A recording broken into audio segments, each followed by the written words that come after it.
এই সরকারের অধীনে নির্বাচন ভালো না হলে আর কখনোই তা সম্ভব নয় বলে মন্তব্য করেছেন স্থানীয় সরকার সংস্কার কমিশনের প্রধান ডক্টর তোফায়েল আহমেদ। দুপুরে রংপুরে কমিশনের মতবিনিময় সভায় এই মন্তব্য করেন তিনি। ডক্টর তোফায়েল বলেন, ভোট যদি কেনাবেচা হয় তাহলে গণতন্ত্রের দরকার কি? এই শঙ্কা আগামীতেও থাকলে দেশে গণতন্ত্র প্রতিষ্ঠিত হবে না। আর তাই আশাবাদী হতে হবে, সংস্কারও করতে হবে, তবেই সুষ্ঠু ভোট এবং গণতন্ত্র রক্ষা পাবে বলে মন্তব্য করেন স্থানীয় সরকার সংস্কার কমিশন প্রধান।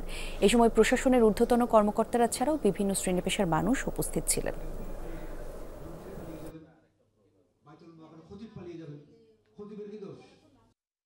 সংস্কার করলে তো কিছু পরীক্ষার রিস্ক থাকে, কিন্তু রিস্কটা আমাদের সবসময় হচ্ছে যুক্তি হবে, ভোট কিনে ফেলবে বা আসলে আপনার ডেমোক্রেসি দরকার কি? এই সংখ্যা থাকলে ডেমোক্রেসি দেশে হবে না।